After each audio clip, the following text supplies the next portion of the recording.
सेबी का नया रूल जो मल्टी कैप म्यूचुअल फंड के लिए आया है, उसके चलते बहुत सारा व्यूअर्स का, इन्वेस्टर्स का क्वेश्चन मेरे पास आता था कि पारंपरिक लॉन्ग टर्म इक्विटी जो एक multi cap oriented mutual fund है, उसमें अभी पोर्टफोलियो में क्या परिवर्तन हो सकता है, क्या अप्रोच लेना चाहिए, फंड से रिडीम करके निकल जाना है, फंड को स्विच करना है, फंड आगे जाके क्या कर सकता है। ये सारे क्वेश्चन जो आप लोगों के मन में है, उसके लिए मैं ये वीडियो आप लोगों के लिए स्पेशली बनाया हूं।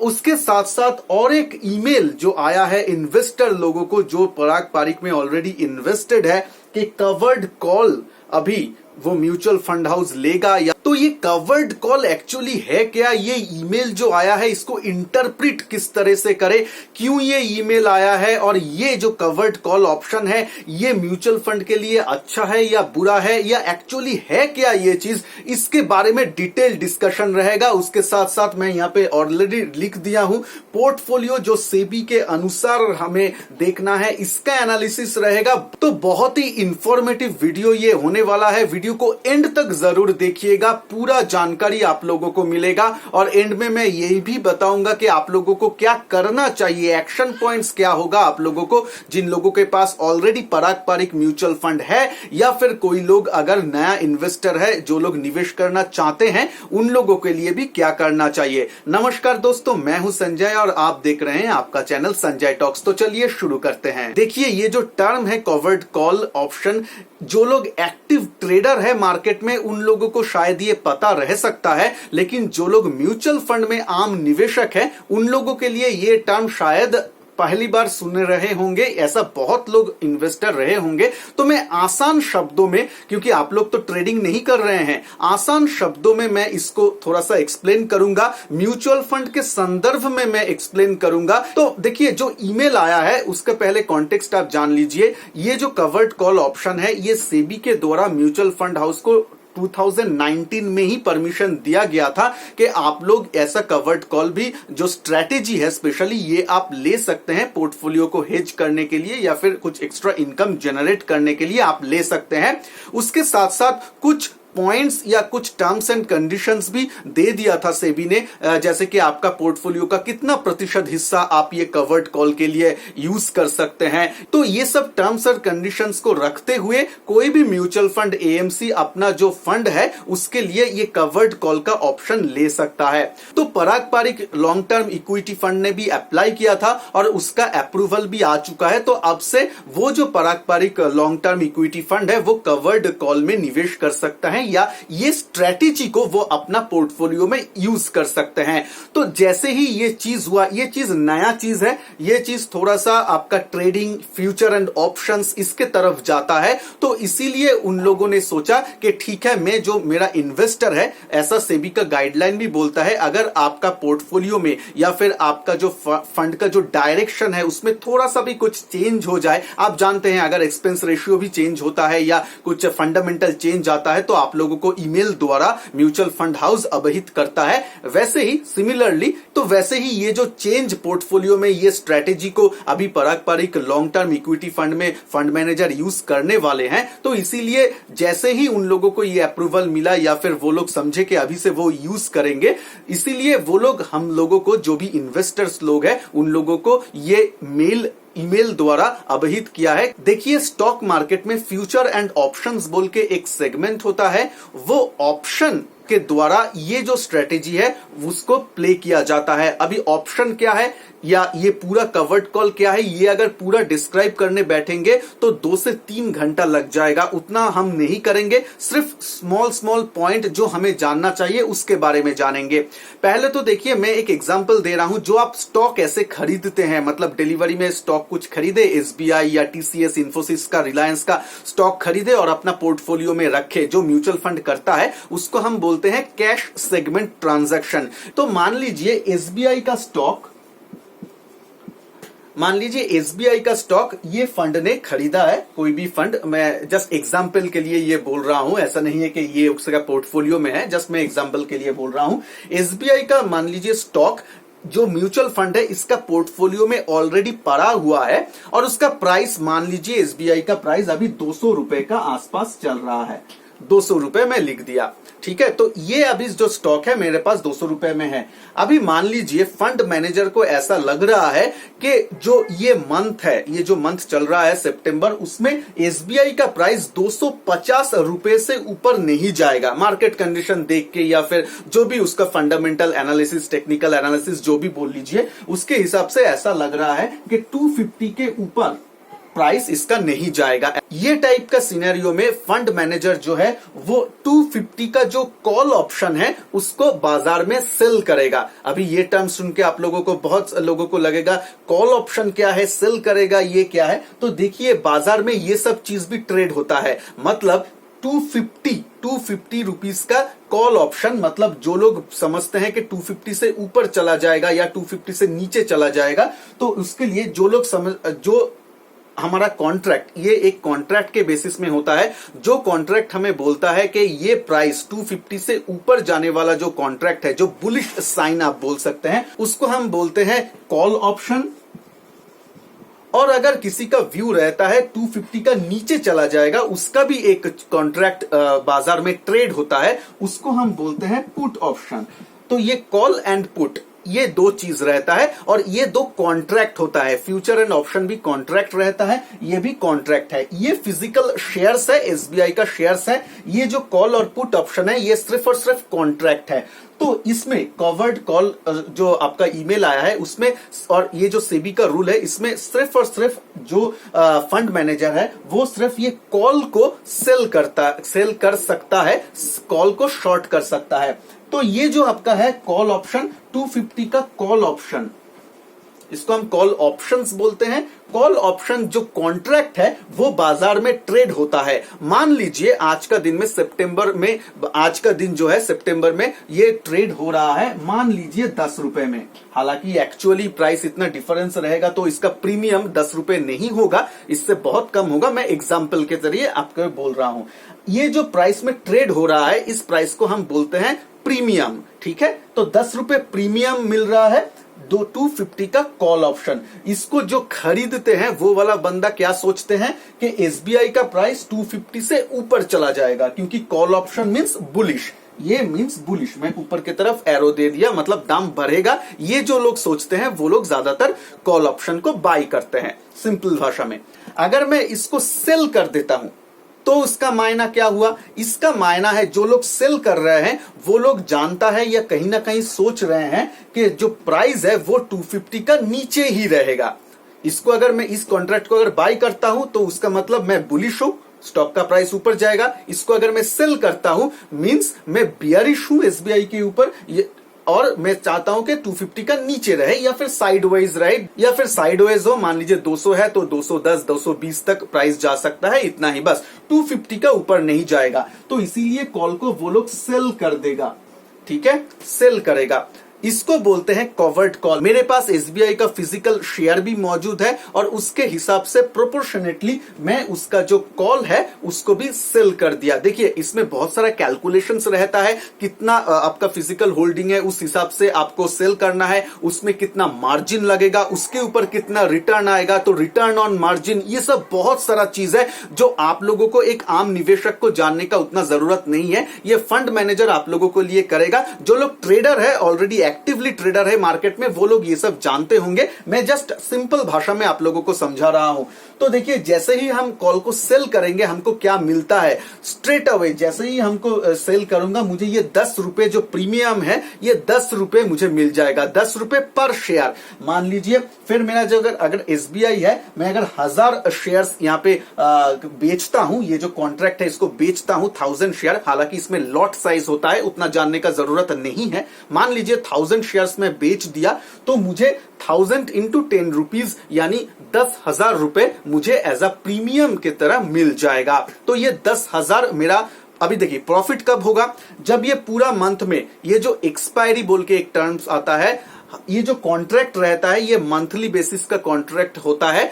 तो मंथली, हर मंथ का लास्ट जो गुरुवार होता है, थर्सडे को, वो कॉन्ट्रैक्ट, जो मंथली कॉन्ट्रैक्ट है वो एक्सपायर होता है।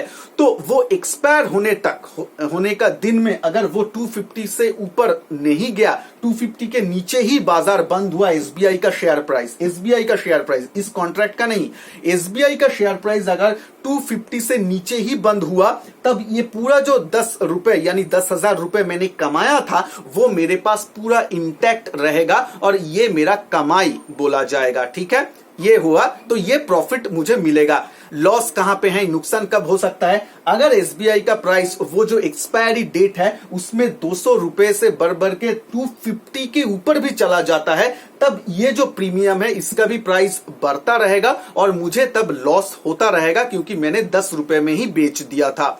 अभी उसके बाद जब मैं पोजीशन को कवर करूंगा, बाई करूंगा, तो मुझे 10 रुपए के 10 रुपए के जगह ज्यादा पैसा देने पड़ सकता है, तो ये इस टाइम लॉस होगा। लेकिन वो लॉस कवर्ड, ये वर्ड क्यों आया, कवर्ड मींस ये एसबीआई का स्टॉक भी तो आपके पास है ना, फिजिकल शेयर्स भी आप लेके बैठे हैं, तो वो भी 200 रुपए से अगर 250 तक हो जाएगा, उसके ऊपर भी जाएगा, तो आप ये स्टॉक से भी कमा रहे होंगे, राइट, आपको उसमें तो मुनाफा होगा, तो इसीलिए उसको कवर्ड बोलते हैं। और उसमें एक थोड़ा सा जो पोर्शन है उतना ही, मतलब जब आप पोजीशन लेंगे तभी आपको मैक्सिमम लॉस और मैक्सिमम जो प्रॉफिट है वो लगभग फिक्स्ड हो जाता है। ये फंड मैनेजर को मालूम हो जाता है या ट्रेडर्स लोगों को भी मालूम हो जाता है जो ये कवर्ड कॉल करता है। तो ये है मेनली कवर्ड कॉल ऑप्शन जो म्यूचुअल फंड इंडस्ट्री या कोई भी पोर्टफोलियो को हेज करने के लिए आप बोल सकते हैं इसको यूज करते हैं। कभी कभी ये यूज किया जाता है कि आपको एक फिक्स्ड इनकम जैसा मिले महीने में, अगर मार्केट मान लीजिए साइडवेज जा रहा है या फिर मार्केट नीचे के तरफ जा रहा है, उस टाइम ये कवर्ड कॉल, ये स्ट्रेटेजी को अपना के आप लोग थोड़ा सा मुनाफा या फिर थोड़ा सा फिक्स्ड इनकम जैसा कुछ हम लोग कमा सकते हैं। तो फंड मैनेजर कहीं ना कहीं ये प्ले करना चाहते हैं, इसीलिए जो Parag Parikh long term equity fund है इसने ये स्ट्रेटेजी को अपनाया है। ये स्ट्रेटेजी स्पेशल कुछ नहीं है, मतलब पराग पारिक के लिए स्पेशल नहीं है, ये सेबी ने सभी फंड को, इक्विटी फंड को ये छूट देके रखा है। अभी फंड के ऊपर है वो लोग ये चीज को यूज कर पाते हैं कि नहीं या यूज करना चाहते हैं कि नहीं, ये फंड के ऊपर है। तो ठीक है, ये तो क्लियर हुआ। अब आ जाते हैं पोर्टफोलियो के ऊपर। देखिए वीडियो थोड़ा सा लंबा हो सकता है क्योंकि ये फ्रेश एकदम न्यू टॉपिक है, आपको यूट्यूब में भी ज्यादा पराग पारिक ये जो ईमेल आया है या फिर ये सब आया है इसके ऊपर ज्यादा वीडियो नहीं मिलेगा, एकदम लेटेस्ट है। तो मैं थोड़ा सा एक्सप्लेनेशन करने का कोशिश कर रहा हूं, थोड़ा सा टाइम तो दीजिए क्योंकि आपका इन्वेस्टमेंट का सवाल है। यहाँ पे आप पराग पारिक का जो अगस्त का जो लास्ट उन लोगों का डिक्लेयर्ड पोर्टफोलियो है उसके हिसाब से आप देख सकते हैं लार्ज एंड जायंट का कैप में जो आप बोलते हैं बिग कंपनीज है उसमें 63% एलोकेशन है, मिड कैप में 23.5% और स्मॉल कैप में जो सभी मल्टी कैप को, ज्यादातर मल्टी कैप का जो हेडेक बोल सकते हैं या फिर जहां पे रीबैलेंसिंग का बहुत जरूरी है वो है 13% स्मॉल कैप में इन लोगों का निवेश है। आप लोग जानते हैं कि सेबी का नया नियम अनुसार मिनिमम इक्विटी में एलोकेशन 75% का होना चाहिए और उसके साथ साथ लार्ज, मिड और स्मॉल कैप में इंडिविजुअली ईच कैटेगरी में मिनिमम 25% का एलोकेशन रहना चाहिए। तो यहां पे देखिए, यहां पे तो कुछ प्रॉब्लम नहीं है, यहां पे भी मैं समझता हूं कुछ प्रॉब्लम नहीं है, सिर्फ 1.5% का इधर उधर है, वो ट्रांजैक्शन में ही हो जाएगा, that is not be a problem. यहां पे प्रॉब्लम है जो ज्यादातर स्मॉल कैप में है 13%। अभी देखिए इसका प्रॉब्लम क्या हो सकता है या फिर इन लोगों का जो स्टाइल है, फंड का जो स्टाइल है उसमें क्या परिवर्तन आ सकता है। आप लोग जानते हैं पराग पारिक जो म्यूचुअल फंड है उसको लिए, उसके ऊपर भी मेरा एक डिटेल्ड एनालिसिस वीडियो ऑलरेडी मेरे चैनल में है, आप उसको जरूर देख सकते हैं। उसमें मैंने बोला भी था कि ये थोड़ा सा value oriented multi cap fund आप बोल सकते हैं, थोड़ा सा वैल्यू के ऊपर जोर देते हैं, इसके साथ साथ इंटरनेशनल जो स्टॉक है उसमें भी इसका एक्सपोजर है। तो अभी क्या हो जाएगा देखिए, स्मॉल कैप में अगर बढ़ाएंगे तो ये विदेश का स्टॉक तो खरीदेंगे नहीं, ज्यादातर मतलब इंडियन स्टॉक ही खरीदेंगे या एलोकेशन उसमें बढ़ाएंगे। इसमें प्रॉब्लम है ये वैल्यू ओरिएंटेड जो फंडामेंटल इसका है कि वैल्यू ओरिएंटेड उसको स्टॉक्स लेना है, इन लोगों का जो अप्रोच रहता है। तो स्मॉल कैप में वैल्यू ढूंढना है वो थोड़ा सा प्रॉब्लम हो जाता है क्योंकि आप मिड कैप में थोड़ा सा फ्यूचर को प्रेडिक्ट कर सकते हैं या फिर आप बिजनेस डायरेक्शन देख सकते हैं। स्मॉल कैप में थोड़ा सा वैल्यू ढूंढना मुश्किल हो जाता है। स्मॉल कैप में आप ग्रोथ ढूंढ सकते हैं, थोड़ा सा इजी रहता है कंपैरेटिवली। मैं ये नहीं बोल रहा हूं कि ढूंढ नहीं सकते हैं, वैल्यू ढूंढ सकते हैं, लेकिन कंपैरेटिवली ग्रोथ स्टॉक ढूंढना आसान रहता है, क्योंकि आप लोगों के सामने उसका क्वार्टर ऑन क्वार्टर आपका जो ग्रोथ है वो दिख रहा है। You can see the actual growth on paper. तो इसमें शायद फंड मैनेजर को अभी देखना है क्या, या पारंपरिक म्यूचुअल फंड को देखना है कि कैसे वो लोग ये जो सिचुएशन है इसको हैंडल करता है। देखिए, फंड मैनेजमेंट बोलिए या फिर एएमसी को बोलिए, उसका मैनेजमेंट तो बहुत अच्छा है। वो लोग बहुत दिनों से इंडस्ट्री में है, तो they can handle this situation very well, I hope. तो उन लोगों का जो पारदर्शिता है उसके ऊपर तो कोई भी क्वेश्चन नहीं है, दे कैन इजीली हैंडल, वो मैं आशा करता हूं, क्योंकि बहुत सारा इन्वेस्टर लोग भी ये फंड के ऊपर भरोसा जता के इसमें इन्वेस्टेड है।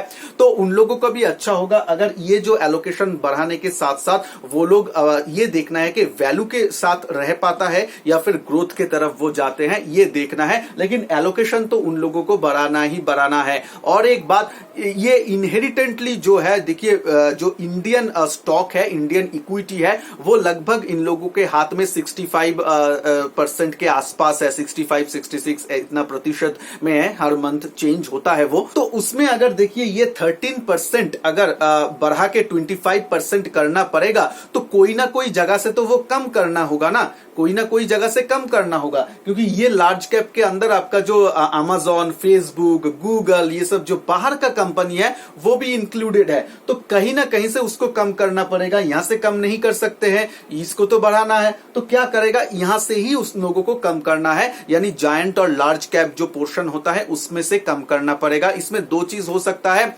जो इंडियन कंपनी है इसमें से ज्यादातर सबसे biggest holding Indian stock market में इन लोगों का जो स्टॉक में है वो है आईटीसी, पर्टिकुलर ये फंड के लिए मैं बोल रहा हूं। तो आईटीसी में थोड़ा सा ये लोग कम कर सकते हैं, या फिर फॉरेन जो स्टॉक्स है उसमें से थोड़ा सा प्रोपोर्शन कम कर सकते हैं। मैं कुछ डेफिनेट या श्योर नहीं हूं, फंड मैनेजर कोई भी चीज ले सकता है, लेकिन मैं जो पोर्टफोलियो हम लोगों ने जो देखा है उसके बारे में मैं आप लोगों को बता रहा हूं। तो ये सब जो लार्ज कैप स्टॉक्स है इसमें से ही थोड़ा सा कम करके उसको जो प्रोपोर्शन है स्मॉल कैप में बढ़ाना पड़ेगा। तो इसमें क्वेश्चन आ जाता है, अभी हमें क्या करना है, निवेशित रहना है ना रहना है। तो देखिए, इसके बारे में मैं एक बात बोलना चाहता हूं। आज का दिन में भी सेबी का न्यू क्लैरिफिकेशन भी आया है कि ये जो मल्टी कैप फंड है इस लोगों को क्या करना चाहिए। मेरे चैनल में कल भी एक वीडियो आया था, मैं वहां पे बोला था कि मल्टी कैप फंड में चेंज भी हो सकता है, कैटेगरी चेंज कर सकता है बहुत कुछ फंड, और बहुत कुछ फंड मर्ज हो सकता है। तो ऐसा बहुत कुछ चीज है, ऐसा नहीं है कि मल्टी कैप को ही चाहिए, क्योंकि देखिए आज ये पारंपरिक लॉन्ग टर्म है, इसको मल्टी कैप नाम है। अगर इसका नाम कुछ चेंज हो जाए लेकिन इसका जो रिटर्न है या फिर फंड का जो फिलोसॉफी है वो इंटैक्ट रहे तो ठीक है ना, उसमें तो कुछ प्रॉब्लम नहीं है। इन्वेस्टर को रिटर्न कमा के दे रहा है, रिस्क एडजस्टेड रिटर्न, और फंड का जो फिलोसॉफी है वो चेंज नहीं होना चाहिए। तो देखना है आगे आने वाले दिनों में। आप लोग आज ही कुछ पैनिक में आके हेस्ट में डिसीजन मत लीजिए, थोड़ा सा वेट कर लीजिए। बहुत सारा कुछ क्लैरिफिकेशन वगैरह आ रहा है, चल रहा है म्यूचुअल फंड और सेबी के अंदर, तो आप लोग वेट कर जाइए, देखिए, और 1-2 मंथ टाइम जरूर दीजिए। देखते हैं ये फंड कैसे अपने आप को रीएलोकेट करता है, तो उसके बाद ही हम डिसीजन लेंगे। और जो लोग भी आप लोग निवेशित है वो लोग निवेश को कंटिन्यू रखिए, उसमें कुछ प्रॉब्लम नहीं है एज सच। उसके बाद जब फाइनल पोर्टफोलियो रिजिग होके आ जाएगा, रीबैलेंस होके आ जाएगा, तब हम एक फ्रेश उसमें एक जो बोलते हैं रिव्यू बोलिए या एनालिसिस बोलिए वो जरूर करेंगे। इस चैनल में तो मैं जरूर करूंगा आप लोगों के साथ। उसको देखने के लिए चैनल को सब्सक्राइब करके रखिए, पास में बेल आइकन को भी प्रेस करके रखिए, ताकि मैं जब भी न्यू वीडियो अपलोड करूं वो आप लोगों के पास पहुंच जाए। और आप लोग जरूर पारंपरिक जो लॉन्ग टर्म इक्विटी फंड है उसके ऊपर जो डिटेल्ड वीडियो है उसको चेकआउट कीजिएगा, लिंक डिस्क्रिप्शन बॉक्स और आई बटन में दिया हुआ है। और आप लोगों का अगर कोई क्वेश्चन है related to this specific fund, या फिर आप दूसरा कोई मल्टी कैप फंड के बारे में ऐसा एनालिसिस चाहते हैं, तो प्लीज नीचे कमेंट बॉक्स में कमेंट कर सकते हैं। जिस फंड के ऊपर ज्यादा कमेंट आएगा मैं चाहूंगा कि जल्द से जल्द उसके ऊपर वीडियो बनाया जाए। तो होप आप लोगों को ये वीडियो अच्छा लगा होगा। वीडियो को अगर अच्छा लगे तो लाइक शेयर जरूर करना। मिलते हैं नेक्स्ट वीडियो में, तब तक के लिए जय हिंद, वंदे मातरम।